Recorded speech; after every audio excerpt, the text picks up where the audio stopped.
तो आपने बचपन से ही लंदन की पूरी पढ़ाई की? आपने कहाँ तक आपने लंदन में पढ़ाई की? ये जो आइडिया था स्कूल ओपन करने का, ये बहुत पहले से मेरे बड़े भाई इमरान खान, पापा बख्शिश खान, ये हम लोग हमेशा चाहते थे, क्योंकि हम लोग छोटे से ही बाहर पढ़ाई की है। और लंदन और इंडिया की पढ़ाई में डिफरेंस क्या है? जैसे कि कुछ डिफरेंसेस, बहुत से डिफरेंसेस होंगे, कुछ डिफरेंस तो बहुत सारे रहते हैं। और मैंने देखा है कि यहाँ इंडिया में जो पेरेंट्स होते हैं वो प्राइवेट स्कूल की फीस को लेकर बहुत से आर्ग्यू करते हैं कि बहुत सी फीस महंगी है, तो इसमें आप क्या कहना चाहेंगे? सोचना चाहिए उनको, ये नहीं देखना चाहिए कि सिर्फ फीस, उनको इन्वेस्टमेंट के तरीके से सोचना चाहिए। भाई बच्चे का, आप बच्चा दे रहे हैं स्कूल को, और बच्चे का डेवलपमेंट करना स्कूल की जिम्मेदारी है। क्या एआई टीचर को रिप्लेस कर देगा आने वाले वक्त में? तो लेकिन एक चीज मैं कहना चाहूंगा कि जो टीचर्स एआई के साथ साथ चल रहे हैं, एआई को अपने डेली लाइफ में अडॉप्ट कर लिए हैं, वो उन टीचर को ओवरटेक कर लेंगे जो एआई नहीं सीखे। और इंडिया में पेरेंट्स जो है स्पोर्ट को उतना फोकस नहीं करते, सिर्फ एजुकेशन के पीछे भागते हैं। कहीं ना कहीं स्पोर्ट अपने इंडिया में भी जो पेरेंट्स हैं उनको अपने बच्चों को स्पोर्ट्स में भी डालना चाहिए, क्योंकि जिस फील्ड में बच्चा जाना चाहे उसी फील्ड में भेजना चाहिए। और इंडिया में क्या होता है कि अगर बच्चा किसी का नीट की तैयारी कर रहा है या इंजीनियरिंग की तैयारी कर रहा है, तो जो पेरेंट्स होते हैं वो फोकस बच्चों पे प्रेशर करते हैं कि आप ये पढ़ाई करो, बल्कि उसका अगर इंटरेस्ट स्पोर्ट में है तो उसको स्पोर्ट में नहीं डालते। तो आप ऐसे पेरेंट को क्या एडवाइस देना चाहेंगे, क्या कहना चाहेंगे? बड़ा अच्छा सवाल है आपका आमिर जी। और देखिए, अब जैसे आप देखिए आईपीएल अभी रिसेंटली खत्म हुआ, हम सबने देखा वैभव सूर्यवंशी ने कितना अच्छा खेला, यंग एज का, 15 साल का। हाँ, तो लेकिन क्योंकि उसके पापा ने उसको सपोर्ट किया, उसको समझा, अगर वो भी उसको जबरदस्ती करते तो डॉक्टर इंजीनियर बनना है और तुमको नीट की तैयारी करना है या जेईई मेन या एडवांस तैयारी करना है, तो that would have been different case and we would have lost a young talent. Like India has got a young talent. Nobody has got in the world. Vaibhav Suryavanshi so talented. लेकिन क्योंकि उसके पापा ने काउंसलिंग की, सपोर्ट किया, तो अगर ऐसा वैभव सूर्यवंशी हर जगह हो सकता है, क्योंकि गांव में बहुत टैलेंट है, हमारे गांव में बहुत टैलेंट है, बहुत ताकत है। आफ्टर 5 years अम्बेडकर नगर की एजुकेशन सिस्टम को आप कहाँ देखना चाहेंगे? हेलो, वेलकम टू यूपी वाले पॉडकास्ट। आज हमारे साथ एक ऐसी पर्सनालिटी मौजूद है जिन्होंने लंदन से अपनी पढ़ाई की और फिर इंडिया में आने के बाद अपना एक मॉडर्न तरीके से स्कूल ओपन किया है, और वो अम्बेडकर नगर के मकुनिया बसखारी में स्थित है, वेस्टरीज हिल्टन स्कूल के नाम से। उन्हीं के प्रिंसिपल से आज मेरा पॉडकास्ट शूट है। Please welcome mister Mohsin Khan sir. बहुत बहुत शुक्रिया सर, आपने अपना कीमती वक्त दिया हमारे लिए, क्योंकि आप बहुत बिजी रहते हैं। तो फर्स्ट ऑफ ऑल सर, अपना पहले आप इंट्रोडक्शन दीजिए, अपने बारे में बता दीजिए कि जो हमारा पॉडकास्ट देख रहे हैं अपने बारे में कुछ बता दीजिए। सबसे पहले मैं आपके माध्यम से हमारे सारे दर्शक को मेरा बहुत सारा नमस्कार, अस्सलाम वालेकुम और हेलो।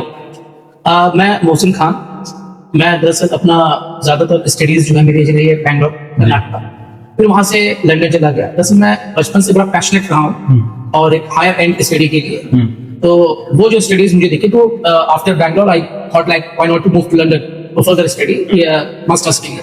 और वहां जाके मैंने देखा कि वहां पे जो डिसिप्लिन है और जो एक्सपोजर है या जिस तरीके की पढ़ाई है, तो उसके लिए मैं बड़ा पैशनेट था। इसी मेन वजह थी कि मैं मूव फॉर कर गया लंदन। तो आपने बचपन से ही लंदन की पूरी पढ़ाई की? आपने कहाँ तक आपने लंदन में पढ़ाई की? मैं वहां से पोस्ट ग्रेजुएट डिप्लोमा किया मार्केटिंग से, फिर मैंने पीएनजी प्रॉक्टर एंड गैम्बल में जॉब की मैनचेस्टर में। उसके बाद मैंने मास्टर्स ऑफ बिजनेस एडमिनिस्ट्रेशन किया, अगेन मार्केटिंग से किया मैंने उसको ग्लॉस्टरशायर से, ब्रिस्टल। फिर पापा मम्मी भी वहां पर आए थे, एंड आफ्टर दैट ये हुआ काफी साल काम करने के बाद, फिर ये हुआ कि वापस अपने मुल्क लौटना चाहिए और यहाँ पे लोगों को सर्व करना चाहिए। लंदन से इंडिया में आने के बाद एक स्कूल ओपन करने का एक आइडिया कहाँ से आया? देखिए, ये जो आइडिया था स्कूल ओपन करने का, ये बहुत पहले से मेरे बड़े भाई इमरान खान, पापा बख्शिश खान, ये हम लोग हमेशा चाहते थे, क्योंकि हम लोग छोटे से ही बाहर पढ़ाई की है, यहाँ पे क्वालिटी एजुकेशन नहीं थी उस वक्त।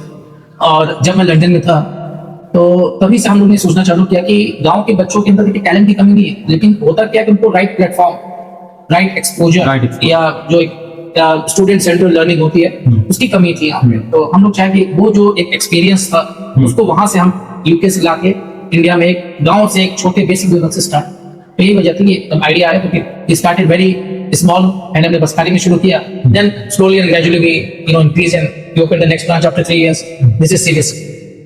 तो आपने लंदन में पढ़ाई की, और लंदन और इंडिया की पढ़ाई में डिफरेंस क्या है? जैसे कि कुछ डिफरेंसेस, बहुत से डिफरेंसेस होंगे, कुछ डिफरेंस तो बहुत सारे रहते हैं। वहाँ का कल्चर काफी डिफरेंट है हमारे इंडिया से, लेकिन अगर आप यूके और इंडिया को अगर देखें पढ़ाई के एजुकेशन के मामले से, देखिए वहाँ पर क्रिटिकल थिंकिंग बहुत है और बड़ा प्रैक्टिकल नॉलेज देते हैं, वहाँ प्रैक्टिकल ज्यादा है। तो प्रैक्टिकल चीजें, हाँ प्रैक्टिकल, जैसे आप करें और सीखें। और इंडिया में हालांकि अब तो काफी चेंज हो रहा है, लेकिन पहले जब हम लोग के टाइम पे जैसे एक समझ लीजिए आपकी थ्योरी और एग्जाम बेस्ड, अगर आप एग्जाम दे रहे हैं और थ्योरी, लेकिन वहाँ पे उनका जो क्रिटिकल थिंकिंग, जैसे कोई भी सब्जेक्ट उसको आप कैसा थिंकिंग कर रहा है या प्रैक्टिकल लेके आप करें और सीखें। लेकिन अब इंडिया में भी काफी कुछ चेंज हो गया since the NEP has been introduced, national education policy by the central government, और उसके बाद काफी कुछ बदलाव हो रहा है। और क्रिटिकल थिंकिंग अब सीबीएसई बोलता है उसको आगे करें। अब पहले की तरीके से खाली रट्टा नहीं मारना, बच्चे उसको एक्सपीरियंशियल, तो दिस हैज बीन इंट्रोड्यूस्ड। लेकिन ये I think this is the main difference between UK and India. They are more into like experiential learning, you know, the experience and do it. और मैंने देखा है कि यहाँ इंडिया में जो पेरेंट्स होते हैं वो प्राइवेट स्कूल की फीस को लेकर बहुत से आर्गू करते हैं कि बहुत सी फीस महंगी है, तो इसमें आप क्या कहना चाहेंगे? देखिए फीस की अगर आप बात कर रहे हैं, बहुत से पेरेंट्स, जी जी बिल्कुल, हमने देखिए जो हमारी फीस है, क्योंकि हम लोग प्राइवेट इंस्टीट्यूट है, we not getting any funding from the government, और जाहिर सी बात है जो प्राइवेट टीचर्स है या प्राइवेट एम्प्लॉय हैं तो they have to get paid, उनको भी भाई पेमेंट चाहिए, उनको कहाँ से आप देंगे? तो वो हमने बड़ी नॉमिनल से फीस रखी है being a CBSE and English medium. और पेरेंट्स को भी इस बात को सोचना चाहिए, उनको ये नहीं देखना चाहिए कि ये सिर्फ फीस, उनको इन्वेस्टमेंट के तरीके से सोचना चाहिए। भाई बच्चे का आप बच्चा दे रहे हैं स्कूल को, और बच्चे का डेवलपमेंट करना स्कूल की जिम्मेदारी है। और जब बच्चा डेवलप करेगा तो जाहिर सी बात है आपने जो इन्वेस्ट किया है, बच्चा डेवलप कर रहा है, तो you will get the dividend afterwards. जब बच्चा बड़ा होगा, सो ही और शी बिकम सक्सेसफुल, तो obviously you are going to get the parents will get the dividend. Sir, mobiles और रील्स की वजह से बच्चों का फोकस खत्म हो रहा, तो इसको आप कैसे देखते हैं? हाँ, ये तो आजकल मैं देखता हूँ कि ज्यादातर पेरेंट्स की प्रॉब्लम्स है कि बच्चे जो है ज्यादातर वक्त रील्स में और मोबाइल पे रहते हैं, घंटे 4-4 घंटे। लेकिन अगर इसके लिए हम सिर्फ और सिर्फ टेक्नोलॉजी को जिम्मेदार ठहराए तो ये गलत है। देखिए टेक्नोलॉजी का आप मिसयूज करें तो वो वहां पे फिर गलती हो जाती है। तो मेरे ख्याल से एक डिजिटल डिसिप्लिन बहुत जरूरी है कि पेरेंट्स एक वक्त देके भाई इतने से इतने बजे ही आप इसको यूज कर सकते हैं। डिजिटल डिसिप्लिन कि हमको ये करना है, ऐसे करना है। अब आप गेम डाउनलोड करके दे रहे हैं और बच्चा मालूम पड़ा मिशन कंप्लीट करने के चक्कर में दिन रात उसी में टाइम जाया कर रहा है, तो ये पेरेंट्स को भी हाँ, पेरेंट्स देखने डिजिटल डिसिप्लिन और प्रॉपर गाइडेंस, मतलब आप उसको गाइड करें बच्चे को। देखिए टेक्नोलॉजी एक वरदान है, एक वरदान है, लेकिन अगर आप उसको मिसयूज करेंगे तो अभिशाप है। तो आई थिंक दोनों का एक बैलेंस बहुत जरूरी है। तो ये मैं पेरेंट्स कहना चाहूंगा कि बैलेंस बना के रखें। है या स्किल? आज आप देख रहे हैं कि लोग डिग्री के पीछे भाग रहे हैं, डिग्री इंपॉर्टेंट है या स्किल? देखिए डिग्री और डिसिप्लिन ये दोनों में समझ लीजिए एक बड़ा रिश्ता इस तरह है ना, बैलेंस होकर चलना पड़ता है। डिग्री अगर आप मान लीजिए जैसे भी हम लोग इस कमरे में बैठे हैं, तो डिग्री इस कमरे का दरवाजा है जो आपका दरवाजा खोल देगी, आप कमरे में दाखिल हो रहे हैं। लेकिन इस कमरे में आप तब तक टिके रह पाएंगे जब तक आपके पास स्किल है। तो आप कहीं पे भी वर्क फोर्स में जाएंगे, डिग्री से आपको जॉब तो मिल जाएगी, लेकिन अगर आपके अंदर स्किल नहीं है तो आप वहां टिक नहीं पाएंगे। तो मेरे ख्याल से दोनों का बैलेंस होना बहुत जरूरी है, डिग्री भी जरूरी है, साथ साथ स्किल भी बहुत जरूरी है। और इस वक्त तो सर एआई का जमाना चल रहा है, सबको मालूम। जी। क्या एआई टीचर को रिप्लेस कर देगा आने वाले वक्त में? नहीं, मुझे तो नहीं लगता कि टीचर को रिप्लेस कर सकता है एआई। एआई कुछ भी है, आर्टिफिशियल इंटेलिजेंस, उसको ह्यूमन इंटेलिजेंस ने एचआई नहीं बनाया है। तो लेकिन एक चीज मैं कहना चाहूंगा कि जो टीचर्स एआई के साथ साथ चल रहे हैं, एआई को अपने डेली लाइफ में अडॉप्ट कर लिया है, वो उन टीचर को ओवरटेक कर लेंगे जो एआई नहीं सीखे। तो एआई आपको सीखना भी जरूरी है, आप उसको एक अपने लाइफ में अडॉप्ट कर ले, इसको एक पार्ट बना ले अपने लाइफ का। लेकिन मुझे नहीं लगता कि फ्यूचर में एआई टीचर को रिप्लेस कर सकता है, क्योंकि वी नीड ह्यूमन। एजुकेशन के पर्पज से अगर देखा जाए तो स्टूडेंट की सबसे बड़ी वीकनेस क्या है? ये बड़ा अच्छा सवाल किया आपने आमिर सर। और मेरा काफी अनुभव रहा है, इतने सालों से मैं बच्चों के बीच में रहा हूँ और बच्चों को पढ़ाता भी हूँ, देखता भी, पेरेंट्स भी मिलता हूँ। तो मुझे लगता है कि स्टूडेंट की जो सबसे बड़ी वीकनेस है वो है कंसिस्टेंसी। देखिए कंसिस्टेंट रहना बड़ा जरूरी होता है, बहुत जरूरी। और इसके लिए मैं बल्कि टैलेंट से भी ऊपर दूंगा डिसिप्लिन और एक एफर्ट। वजह क्या है कि मान लीजिए आप क्लास में आज फर्स्ट है, आप क्लास 2 में है, क्लास 8 में है, फर्स्ट है, लेकिन आप कंसिस्टेंट नहीं है, आपके अंदर डिसिप्लिन और रेगुलर एफर्ट नहीं है, तो आज आप फर्स्ट है, अगली बार आप टॉप 10 में भी नहीं है। तो वो जो मेंटेन करना है आपको, वो जो कंसिस्टेंट रहना है, वो बहुत जरूरी है। और आज के स्टूडेंट इस चीज को नहीं समझते, क्योंकि कंसिस्टेंट रहने के लिए उनको डिसिप्लिन होना बहुत जरूरी है। ये कहीं ना कहीं लाइफ एजुकेशन में ही नहीं, कंसिस्टेंसी बिल्कुल लाइफस्टाइल, वरना वो पीछे रह जाएंगे। सर, मेरे दिमाग में ख्याल आ रहा है कि आपने लंदन में पूरी पढ़ाई की, आपने आधी अपनी लाइफ वहीं पर स्पेंड की, तो वहां पर मैंने देखा है कि बच्चे स्पोर्ट्स में ज्यादा इन्वॉल्व होते हैं, जैसे ओलंपिक्स में और बहुत से स्पोर्ट में वो एक्टिव रहते हैं। और इंडिया में पेरेंट्स जो है स्पोर्ट को उतना फोकस नहीं करते, सिर्फ एजुकेशन के पीछे भागते हैं। कहीं ना कहीं स्पोर्ट अपने इंडिया में भी जो पेरेंट्स हैं उनको अपने बच्चों को स्पोर्ट्स में भी डालना चाहिए, क्योंकि जिस फील्ड में बच्चा जाना चाहे उसी फील्ड में भेजना चाहिए। और इंडिया में क्या होता है कि अगर बच्चा किसी का नीट की तैयारी कर रहा है या इंजीनियरिंग की तैयारी कर रहा है, तो जो पेरेंट्स होते हैं वो फोकस बच्चों पे प्रेशर करते हैं कि आप ये पढ़ाई करो, बल्कि उसका अगर इंटरेस्ट स्पोर्ट में है तो उसको स्पोर्ट में नहीं डालते, तो आप ऐसे पेरेंट को क्या एडवाइस देना चाहेंगे, क्या कहना चाहेंगे? बड़ा अच्छा सवाल है आपका आमिर जी। और देखिए, हमारे इंडिया में एक शुरू से कल्चर रहा है कि कंपेयर कर कि पड़ोस वाला बच्चा क्या कर रहा है, वो शर्मा जी का बच्चा क्या कर रहा है, इनका बच्चा क्या कर रहा है। तो इससे मेरे ख्याल से बच्चा का जो मनोबल होता है ना, वो बड़ा टूट सा जाता है। और आज के जमाने में जैसे आपने कहा कि यूके से आप कंपेयर करें, देखिए यूके में बच्चों को बड़ा इंडिपेंडेंट दिया जाता है, दे आर वेरी फ्री, और उनको बहुत यंग एज से उनकी काउंसलिंग होती है, और उनको डिफरेंट जो सेक्टर्स होते हैं, डिफरेंट लाइफस्टाइल। जैसे अगर बच्चा छोटा है तो उसको छोटे से ही वो देखते हैं कि इसकी हाइट कितनी जा रही है, इसको किस स्पोर्ट्स के लिए सही रहेगा। बच्चा लंबा है तो उसको उसी हिसाब के स्पोर्ट्स से वो शुरू से ही गाइडेंस देने लगते हैं कि बचपन से कि वो बास्केटबॉल में जाए या स्विमिंग में जाए।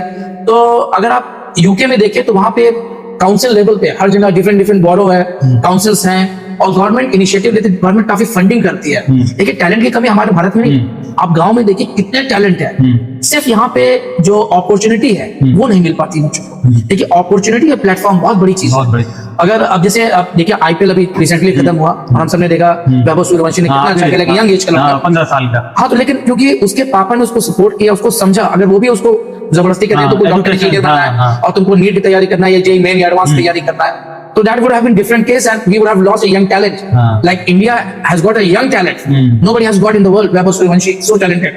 लेकिन क्योंकि उसके पापा ने काउंसलिंग की, सपोर्ट किया, तो अगर ऐसा वैभव सूर्यवंशी हर जगह हो सकता है, क्योंकि गांव में बहुत टैलेंट, हमारे गांव में बहुत टैलेंट है, बहुत ताकत है, लेकिन बस अपॉर्चुनिटी और प्रॉपर गाइडेंस ना होने की वजह से ये हम लोग लैक, वो यूके वगैरह में ये चीज शुरू से मिलती है। और अगर बात कंपेयर की हो ही रही तो यूके वर्सेस इंडिया, यूके के बच्चे उतने हार्ड वर्किंग नहीं होते जितने इंडिया के होते हैं, जितने इंडिया के होते हैं। जी।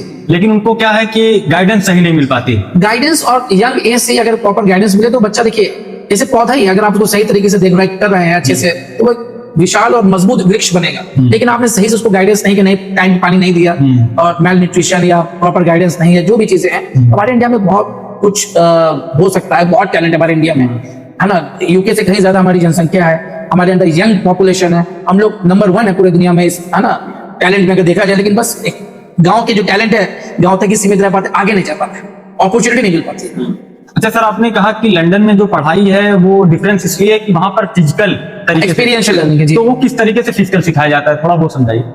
देखिए, वहां पे क्या है ना, प्रैक्टिकल पे बड़ा फोकस करते हैं। जैसे वहां पे हमारे यहाँ थ्योरी बेस्ड है कि आप बुक दे दिया है, अब इसका एग्जाम आपको याद करना है, अब आपको उसी के बेस पे क्वेश्चन पूछा जाएगा।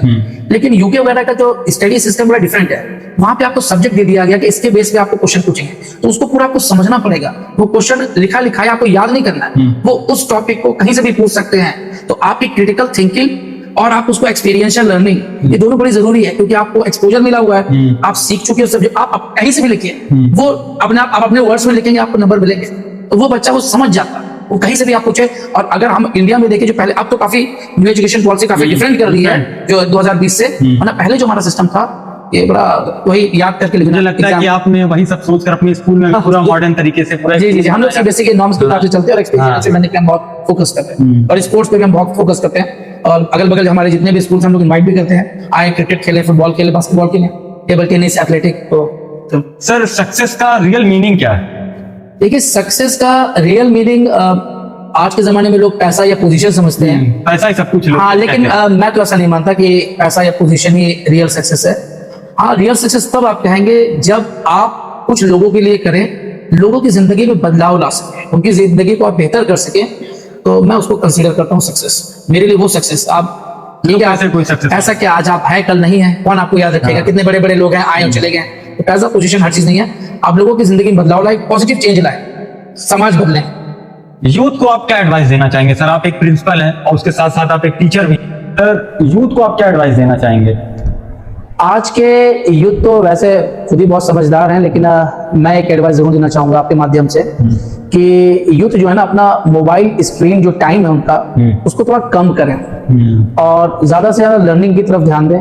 कोशिश करें कुछ नया पढ़ें, कुछ सीखें, और उसमें बड़ा सेक्रीफाइस करना पड़ता है, बड़ा स्ट्रगल करना पड़ता है। जो सेक्रीफाइस आज वो स्टूडेंट्स कर रहे हैं, तो यकीन करें कल वो बहुत कामयाब होंगे। आज वो sacrifice, tomorrow they'll become more success in their life।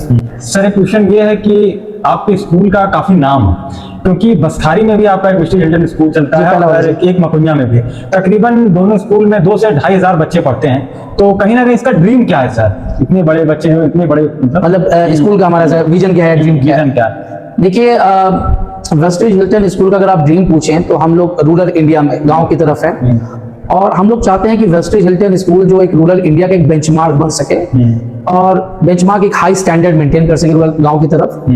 और यहाँ से पढ़ने वाला हर बच्चा, लड़का लड़की जो भी पढ़ के निकलते हैं, वो एक कॉन्फिडेंट स्टूडेंट रहें, स्किल्ड रहें और एक रिस्पॉन्सिबल सिटीजन बने, ताकि देश भी आगे बढ़े हमारा। Sir, after 5 years Ambedkar Nagar की एजुकेशन सिस्टम को आप कहाँ देखना चाहेंगे? अगर आप अम्बेडकर नगर की बात कर रहे हैं, एजुकेशन सिस्टम अम्बेडकर नगर की, तो मेरा तो ये ड्रीम है कि मैं चाहता हूं कि 5 साल के बाद अम्बेडकर नगर जो पूरे उत्तर प्रदेश के लीडिंग डिस्ट्रिक्ट में एक नाम हो, टॉप 5 टॉप 3 में अम्बेडकर नगर का नाम हो। और इसके लिए हम सभी को मिलकर मेहनत करनी पड़ेगी। अम्बेडकर नगर में जितने भी स्कूल हैं, सबको ग्रास रूट लेवल से मेहनत करनी पड़ेगी और बड़ी लगन से काम करना पड़ेगा, ताकि जो एजुकेशन सिस्टम बढ़िया होगा ना, तो बच्चे आगे बढ़ेंगे। और बच्चे जब आगे बढ़ते हैं तो जिले का नाम होगा, और कल यही बच्चे नेशनल लेवल, इंटरनेशनल लेवल पे आप देखेंगे कामयाब और बड़ी बड़ी पोजीशन में ही देखिए IAS कोई बना, कोई इनकम टैक्स ऑफिसर, सब अपने जिले से बनते हैं। तो जाहिर सी बात है, स्कूल वाले मेहनत करेंगे तो यही बच्चे आगे नेशनल इंटरनेशनल लेवल पे जाएंगे। सर, यंगर जनरेशन या जेनजी को आप क्या एडवाइस देना चाहेंगे? यंगर जनरेशन और जनरेशन Z या Z को मैं कहना चाहूंगा कि अपने आप पे भरोसा रखें और सीखना कभी मत छोड़ें।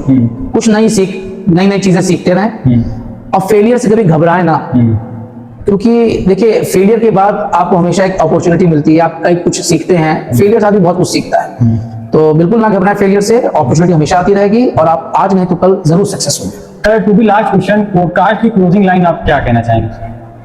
अच्छा, पॉडकास्ट की क्लोजिंग लाइन मेरी ये रहेगी कि देखिए, जो एजुकेशन है वो सिर्फ मार्क्स हासिल करने के लिए नहीं है। कई लोग सोचते हैं एजुकेशन सिर्फ मार्क्स हासिल करो, डिग्री लो, तो एजुकेशन सिर्फ मार्क्स हासिल करने के लिए, बल्कि एक बेहतर इंसान बनाने के लिए, एक बेहतर आप रिस्पॉन्सिबल इंसान बने। और वेस्टर्न हिल्टन स्कूल चाहे बसखारी हो, मकुनिया हो, we are committed for the development of the students. हम लोग प्रतिबद्ध हैं कि हर जो छात्र छात्राएं हैं जीवन में उन्नति करें, आगे बढ़े, और हमारी शुभकामनाएं रहेंगे हर बच्चों के साथ। Thank you so much Aamir sir, बहुत शुक्रिया सर, आपने अपना कीमती वक्त दिया। Thank you so much. तो जैसा कि आपने देखा, मोहसिन खान सर ने बहुत ही अच्छे से एक्सप्लेन किया हर एक चीज। इससे पेरेंट्स को भी बहुत सी चीजें सीखने को मिलेगी, आगे की जो जनरेशन है उसको भी बहुत सी चीजें एडवाइस दी है। तो मुझे लगता है कि आपको ये पॉडकास्ट पसंद आया होगा। तो प्लीज आप वीडियो को ज्यादा से ज्यादा शेयर करिए, लाइक करिए और कमेंट करके बताइएगा कि आपको पॉडकास्ट कैसा लगा और नेक्स्ट आप इसका पॉडकास्ट देखना चाहते हैं। Thanks for watching.